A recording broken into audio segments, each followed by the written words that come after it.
financially, but we also help them technically. Because it's not just a matter of going to give money to a woman on the grassroots and say, start a business. You have to start training them. What are the business entrepreneurial skills they need?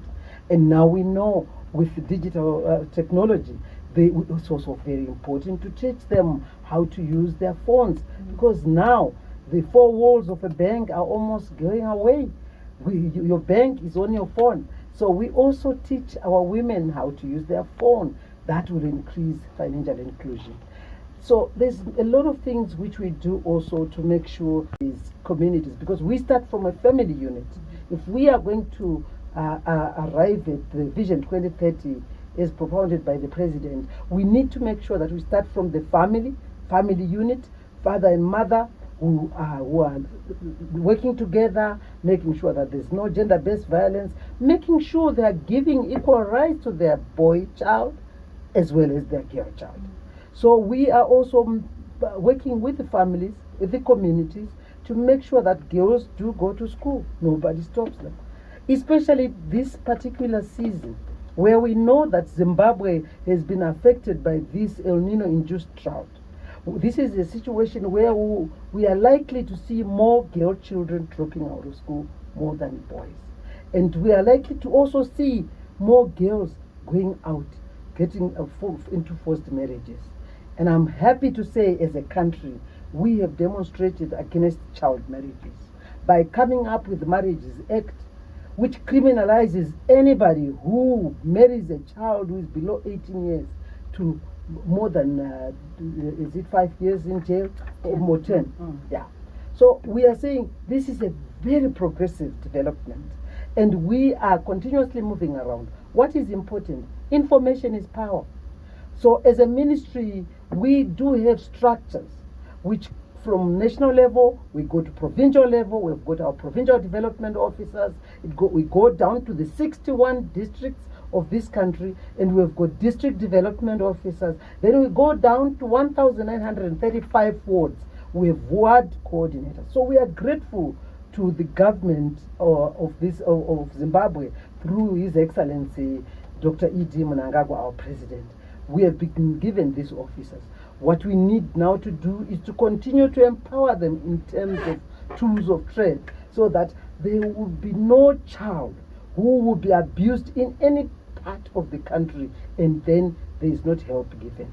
We are also, in terms of making sure that when we talk of reducing gender-based violence numbers, it's not enough just to say to one woman who is being abused, the man goes to the bar, comes back drunk and hits you up, and tell that woman that, you know what, you can't stay in a marriage where an abusive marriage, without giving them an alternative home. So as a ministry, together with development partners, we have come together to build what we call safe shelters. Safe shelters give the gap to these abusive husbands, so that at least counselors can talk to them, police can deal with them, and also the legal practitioners can deal with the case. Where it is good is then the mother knows that if she is being trampled upon, children being beaten, children being married off, she can take her children and go to a safe shelter. And I'm happy to say we do have quite a number of these safe shelters around the country. Yes, they are not enough. We intend to really prevent gender-based violence in this country. We need to have a safe shelter in every district and going down to every ward, because we want our mothers to be taken care of. We've also gone a step higher to make sure that those mothers who come with their children, there is a one-stop center where there is a little creche which takes care of their children, because you can't expect that mother to go out selling her wares without making sure that their children are safe. So we have come up with these safe shelters where there's a creche, where there's one-stop center. We know that rape and being beaten is traumatizing. You need counselors, you need legal advice, you need the police. So we've put this under one roof to make sure that our gender-based violence victims are dealt with. That's as far as women empowerment, in terms of making sure that they can be able to do what you are trying to empower them. So we, through the ministry, we have got what we call the Women Development Fund, which we get from the Ministry of Treasury, and we disperse these funds to women. This from January up to now, we've already empowered more than 8,000 women, just to make sure that they start some kind of business. And we intend to empower even more. Our officers are all out there educating, giving skills, as I said, digital skills. If you don't give digital skills are not just for the urban people, because that is becoming a norm of doing business. E-commerce, e-market. We saw that during COVID-19, those who were selling at the markets and couldn't continue selling using e-commerce, they went really bust. So we want everybody. We don't want to discriminate our people. A lot more business will be online in the years to come. And we want our women, our young people, our girls to be able to put whatever you are making, because what we do, we go in every community and we see what are they interested in doing. And that's what we promote them. Because there's one thing which is important: sustainability and the buy-in. You can't go to a community and introduce a project which doesn't make sense to that community. So we make sure in every community where we go, we understand what that community wants and what do they value, what is their culture, what are their values. And I must say, we are very grateful to our development partners, the UN agencies, and also other CSOs who have come on board. We have also begun to see our Zimbabweans from diaspora coming on board, coming back to give their communities, starting small businesses, train the local people, especially the young people, taking them away from the streets where they've been taking drugs and all anti-substances. So this is again the work which we're doing as a whole government approach with all the stakeholders. When you talk about business of SMEs, yes, everybody's an SME, and we are very proud. There are people, and out of we have got 3.4 million SMEs in the country, and I'm talking here about those who are registered. And let me tell you, any company which has got 70 employees and below, it's an SME, and they come under me. So you've got a massive industry. That accounts for quite a lot of businesses. And I want to tell you the good thing now which has happened in our country. Every business person, even the corporate, because what the SMEs do, they manufacture products which feed into the big corporate companies. So the relationship is good, and we are making sure that every SME understands what are the statutory compliance issues when it comes to paying taxes, when it comes to paying levies. And we are also asking for more resources through our ministry, because we are the ones who register these cooperatives, SMEs, because we are saying to the Minister of Treasury, if we can provide workspace for SMEs in this country, what that means is a lot more of these SMEs will have a permanent address, so you can actually be able to collect levies and taxes.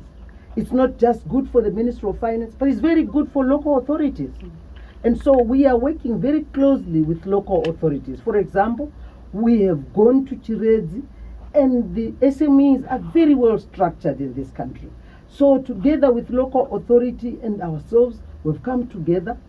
The local authority realizes the importance of SMEs. They gave them land. The SMEs in Chiredzi alone, they actually mobilized more than $800,000, and they actually built a state-of-the-art SME chamber, SME center. And so what it means is, with those smart cubicles, SMEs are there. The local authority now, they can come on board, collect their levies. They are also, our women are selling in dignified places. We have also built a very good SME center in Gwanda, for example, as a ministry. We have done that, and we begin to see our women, selling in a dignified place, because what they do is what has transformed the lives of families in this country. That is so true. Honorable Minister, micro sometimes, it's a micro. What is your ministry doing in terms of regularizing those in the informal sector? There's a lot of talk about how that should be done, and I wanted to hear from you, for the women in this sector, whether you've given them any consideration. These women are very important to our ministry. They are very important to me. Remember, I'm a girl who left at the age of 15 years to join the struggle. I felt it was important for women to participate for the independence of this country.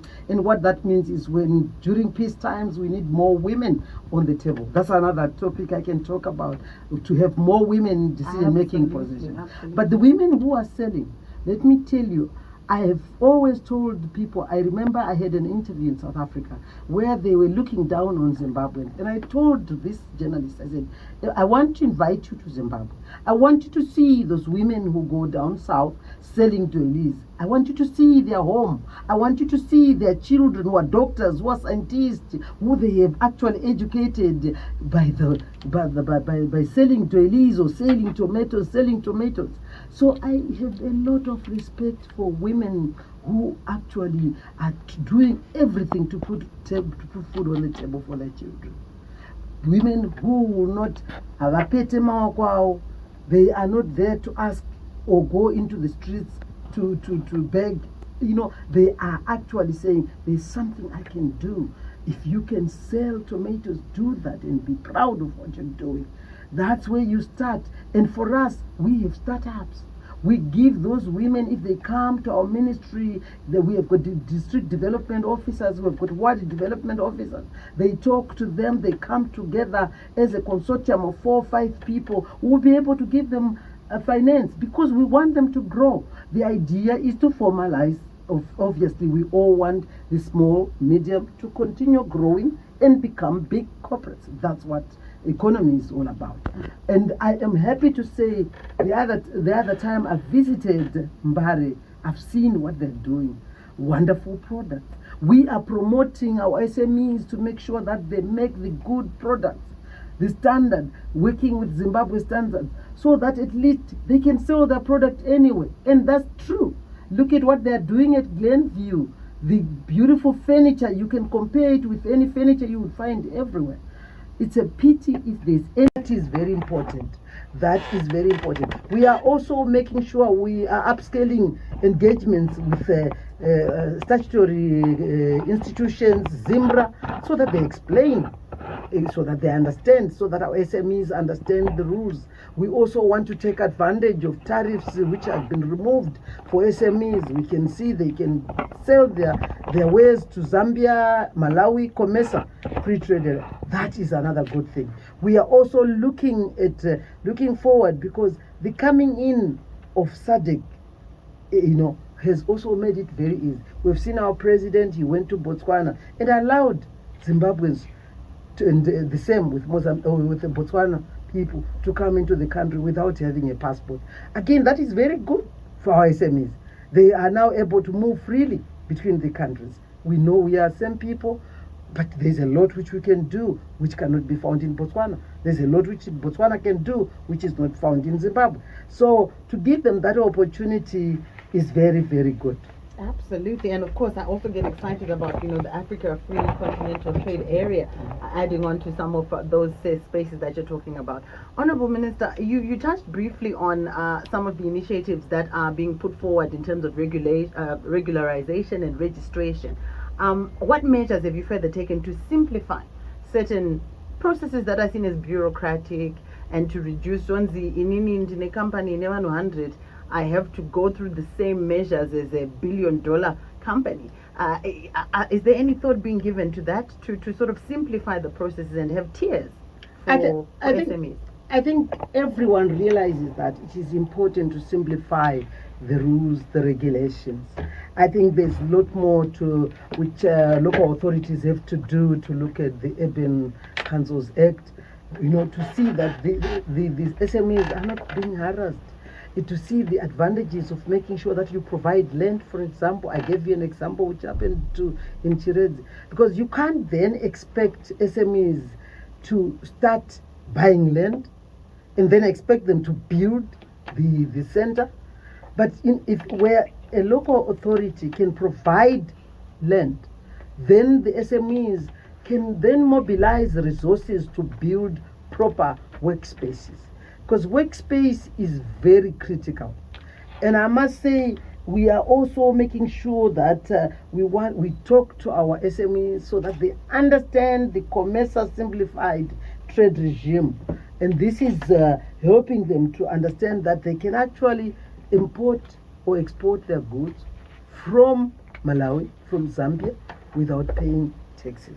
So these are some of the things. But there are products which appear on that list, agreed common list of eligible products. So that is what we also teach them. I told you about a simplified way of registration, especially when you're a registered company. Zimra is going around with us, teaching them how they can easily do it. They don't have to travel far. You don't have to burden SMEs by traveling very far. They will have to find money to get on the bus to go. So everything is now done digitally. So that's where I was saying digital skills is also simplified a lot of things. The African Continental Free Trade Area, that again is going to give a number of opportunities for our SMEs. And SADC, its main theme this year is industrialization. And this is where we are going to. When we talk about the work we do, it's all about rural industrialization. We are talking about making sure that experts, the scientists, the engineers, they go to the rural areas and make life easier.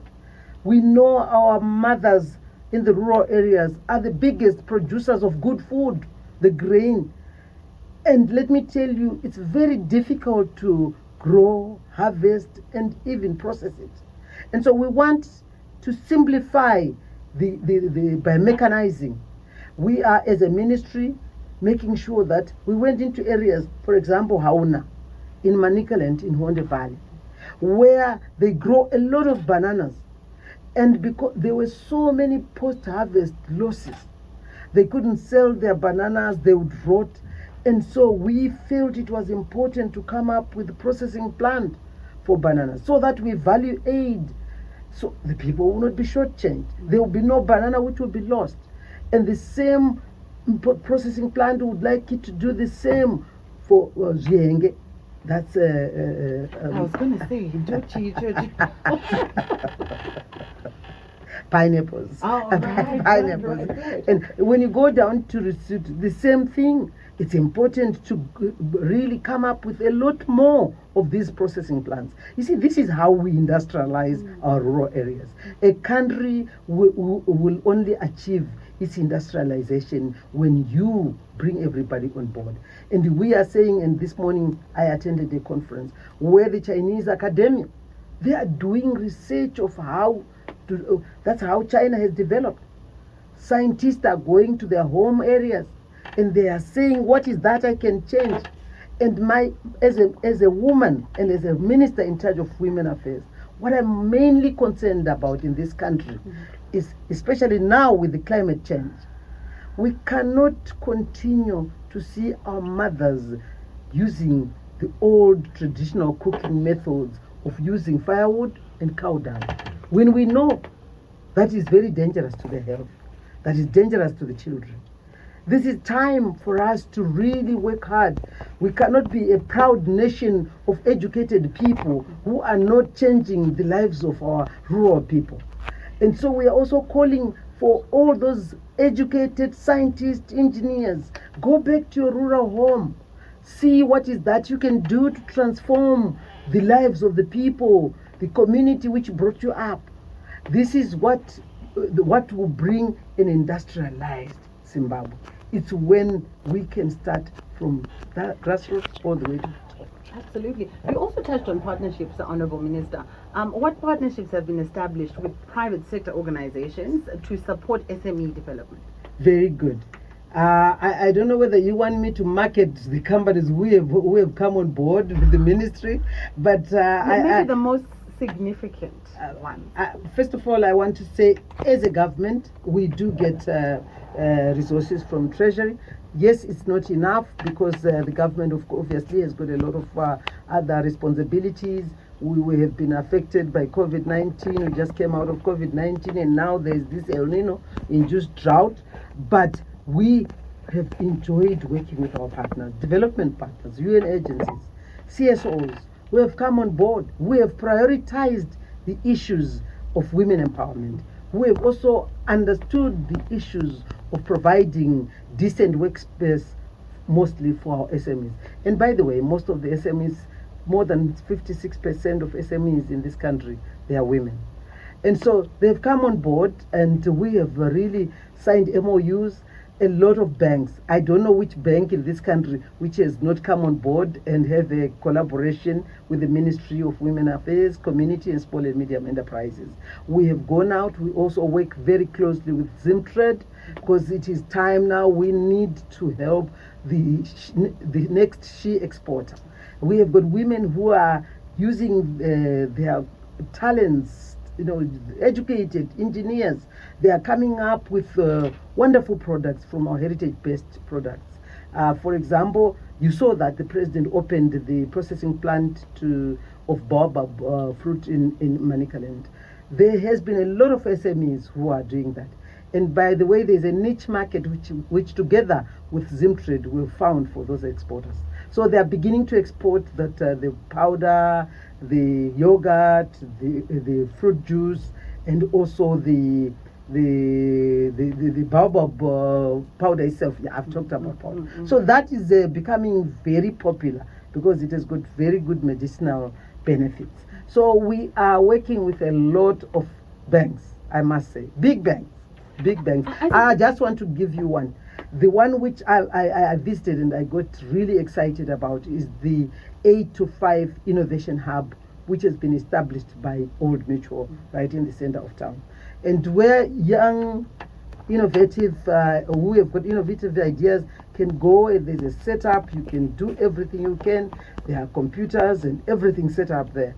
So that's another area. And many other banks have come up with very good products. My own bank, the Women Microfinance Bank, and we are very grateful to the president. He continues to support this women's bank. I must say it's a very progressive move in our country. Not many countries in Africa have got a women microfinance bank because that is a bank which was established targeting women. Because we all understand women don't have the collateral which these traditional banks would be asking to collateral. So the Women's Microfinance Bank has been really been under pressure because there was a big expectation from the women of this country. That is before they signed up for loans. They thought it was easy. That's another thing. Our people also have. Honorable Minister, perhaps you can just touch on how do women get involved in that. I wanted to know, it's for certain women and we're not benefiting. Inclusivity even in these programs. This is what I am talking about. I think one of the things I'm talking right here is to every Zimbabwean. This is our country together. There is no one who is more special than the other. These programs, which are brought by President E.D. Mnangagwa's government, really is directed to everybody, is intended for anybody to. A lot of other people sit back and expect somebody to come and pick you up and say, come and get a loan. People need, of course, information is power. We are continuously giving this information. I told you we've got structures from the top all the way to the grassroots level, and we work as a government, a whole government approach to make sure. And the other thing, right now we are talking about village business units. The government of the Second Republic is making sure that in every village there is a village business unit. A borehole is going to be drilled. And they've already started. The Ministry of Agriculture, we are working with them. The Ministry of Agriculture is already starting with these village business units where they are putting irrigation, drip irrigation sometimes, to make sure that every woman out there in the village gets involved. These village business units will be there to benefit all the villagers. So there's no one who is going to be left behind. it is important for people not to always think, oh, maybe this is meant for other people, I wouldn't. We are saying, I wish we could have more resources, because certainly what we get is not enough, because there is a lot of interest, a lot of applications, but we will end up having to to sort of there's a bottleneck because of the resources which are not enough. But the truth of the matter is, development partners are coming on board. I want to thank them for what they have done in terms of supporting us. When you go to a place like Epworth, we have got a beautiful safe shelter, a safe market there, where women are selling in a very clean environment. There are, everything looks very good. The toilets look good. The washes, they actually can, after coming to Mbare, ordering their vegetables, they've got beautiful bathrooms to bath, so that they can look really as they sell. Everybody wants to feel good when they're buying your things, and this is what they have provided. We've also provided a creche. That's at airport. We are going to be opening one in Mashingo, again a very good one, where again women have got a beautiful market for these gender-based violence victims, and also other women who come on board. So we continue to talk for everybody to understand that the Ministry of Women Affairs has been given officers to help every woman, help every SME. Please don't feel left out. And don't feel left out, indeed. All inclusive for women, for entrepreneurs, small, micro, medium enterprises. We are in the studio speaking to Honorable Monica Mchangwa. She's the Minister of Women Affairs, Community and Small and Medium Enterprises Development, as we just take a look at the impetus of her ministry, as well as all the good work that is being done out there for the benefit of small to medium enterprises. Now, Honorable Minister, there's one question that always comes up. The men always say, how come this is just for women? How come you just have a ministry for women? Where is the ministry for men? And I thought, you know what, let me just ask her, Radimuno, Hansi, why do we not have a ministry for men? And why are you just focusing on women in these great initiatives? I'm a Minister of Women Affairs. I'm a Minister of Women Affairs. I'm a Minister of Community. And community is just not about women. Community is everybody. Youth, young people. And all the community projects we have gone out there. We have started, and again, like I said, communities come up with their projects, and what we do is just to help them financially and technically. And we are also a Minister of SMEs. But let me talk about those who worry so much about issues of when we talk about women empowerment. I've said this and I'll say it again. When we talk about women empowerment, the woman who we are empowering is your mother. The woman who we are empowering is your daughter. The woman who we are empowering is your wife. The woman who we are empowering is your sister. The woman who we are empowering is your aunt. So when your daughter is empowered, who is proud? Are you telling me that is just the mother? The father is not proud of a daughter who gets to be a scientist? I'm sure unfortunately my father passed on. I'm sure he'll be so proud that I'm here as his daughter and I'm the minister. I've always talked to young girls to say, look, you can do it. There's nothing special about me. There's nothing special about those women who have done it. All the women out there, young girls, should know that if they put a lot of effort in whatever they're doing, whether it's at school, forget about all these motoriros and all these peer pressures. Just concentrate on your education, learn something, learn to produce something, learn to have results. Be a result-oriented woman, you will make it. So when we talk about empowering these women, we know traditionally they've been left behind. We know women need a nudge to just say, you can do it. And sometimes you walk into a meeting, a woman keeps quiet in a meeting. Doesn't mean she doesn't know. She's just a little more careful, and she wants other people to start talking, and she will speak. So we are there to instill confidence in the girl child. And this we are only doing to create a playing field for competition. We are also, I can't end without saying, even biologically, by the way we are built, It is important to support women. Our ministry looks at supporting women, mostly underprivileged children who have no access to sanitary pads. We are going all out with development partners out there. I was in Wange where I opened another safe shelter, and they are busy making reusable sanitary pads just to make sure that all the girls in the schools will not have to leave school every 5 days in a month because they don't have sanitary wear. So these are things which we seriously need to look at. No one is saying we don't love our men. We love our men, we love our sons. We love them to do very well. I'm a mother of 4 sons, by the way. And I love my husband. And all what we're saying is we want to bring women on the table because they make part of the country. They're 52% of the population.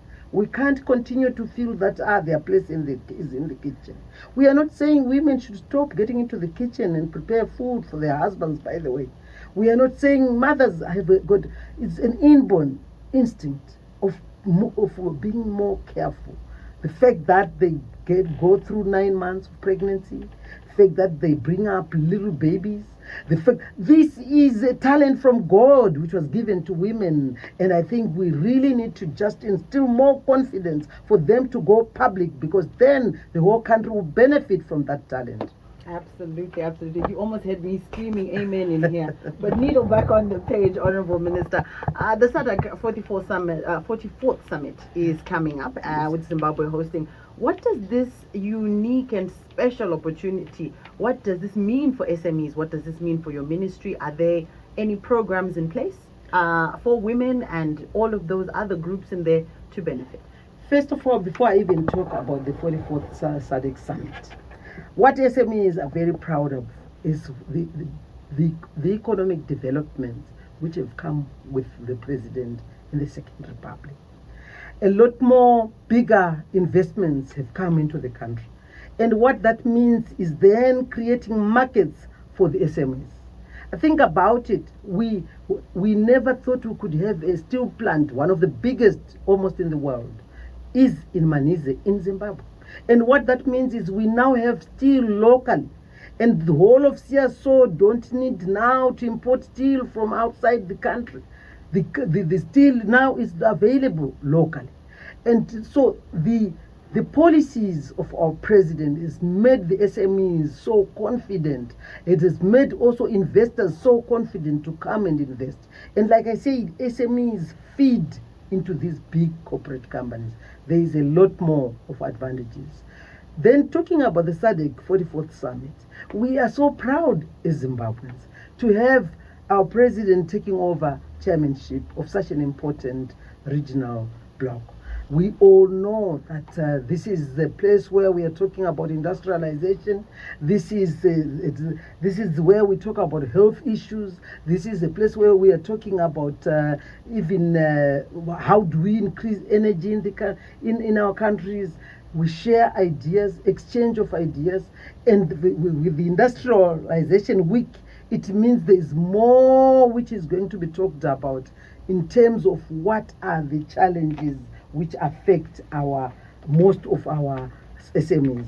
And just to talk a little bit of those challenges, this is an opportunity where issues of access to finance, because this is one of the biggest problems which SMEs are experiencing, and just not in Zimbabwe, but all over the world. Access to markets, that's another area which will be discussed during that SADC Industrialization Week. Inadequate business management skills, that's again affect a lot of SMEs. Then workspace provision. I think we don't want our SMEs to be being pushed, police is always running after them and all that. We want them to feel decent and as they do their business. Standardization of products, I talked about. That is very critical. Retooling, that's another issue, because especially with sanctions which Zimbabwe has gone through over the last 2 decades, most of the equipment is now really very old and there's need for retooling. And so these are the issues which we'll be discussing and exchanging ideas and making and understand what other countries are doing, how are they going through all these problems. And of course, you talked about informality. These are all the issues. Also, finding markets. That's a big one. That's a massive one. Yeah. Absolutely. We are fast running out of time, Honorable Minister. As we come to a close, I'd like to take this opportunity to thank you for coming and for being so comprehensive in just giving us a look at where we are in terms of your ministry, how it impacts community, the greater economic goals. But in closing, Honorable Minister, your reflections to the Zimbabwean people listening on the trajectory in terms of entrepreneurship, the trajectory in terms of, I like what you were saying about decent workspaces for women and beyond, also availing of finance. Just to close us off on the trajectory of your ministry and where we are going in terms of NDS1 and achieving Vision 2030. We need everybody to move together to achieve Vision 2030. The SMEs in this country are more than 3.4 million. They are bringing on board almost 4.8 million jobs. And I'm talking here about permanent jobs. And you know how employment is very important. We are talking here about creating a good rapport between big corporate companies and SMEs. We are talking here about making the SMEs understand the statutory requirements in any country. We are talking, all this shows clearly that SMEs are the pulse of the economy. We need to support them to grow. We need to support them to make sure that our village will be industrialized. When it is only when our villages and every growth point is industrialized that we can achieve Vision 2030. Our people are very resourceful. What is very critical is now with the Education 5.0, we continue to see graduates coming out of universities being able to produce a product or a service. That's what will make a country great. It's not enough to speak English. It's not enough to pass mathematics. It is important to be able to make something, produce something. We cannot continue to create job seekers, but we want to create job creators. And that's the Education 5.0, which was introduced by the Second Republic. And that should be taken seriously from creche all the way to the top. Oh, wonderful. And I think that's a good place for us to end our conversation this evening. You heard it there from the minister herself. Thank you so much for coming in and for just painting. I think it's a snapshot of all the exciting things happening within the ministry. And I will definitely have you back because there's so many subtopics that you unearthed there. Honorable Monica Mchangwa, Minister of Women's Affairs, Community, Small and Medium Enterprises Development. Ladies and gentlemen, thank you so much. Don't forget, bank with the Women Microfinance Bank. It's your bank. They're doing wonderful things. They gave tractors to women at zero deposit. We see women farmers, especially in the sugarcane producing, they are doing wonders. Let's bank. It's our bank, women. Let's bank with Women's Bank. Let's bank with Sysmedco. It's for the SMEs. Wonderful. Thank you so much. You heard it there from the minister herself. We are also live on our Facebook page, and we do look forward to having her back to talk about more issues. But we do thank you once more, and we encourage you as an SME to take advantage of the information given in these platforms here to further yourself and your business. Now, with that, the time is exactly 8 o'clock. It's time for the news.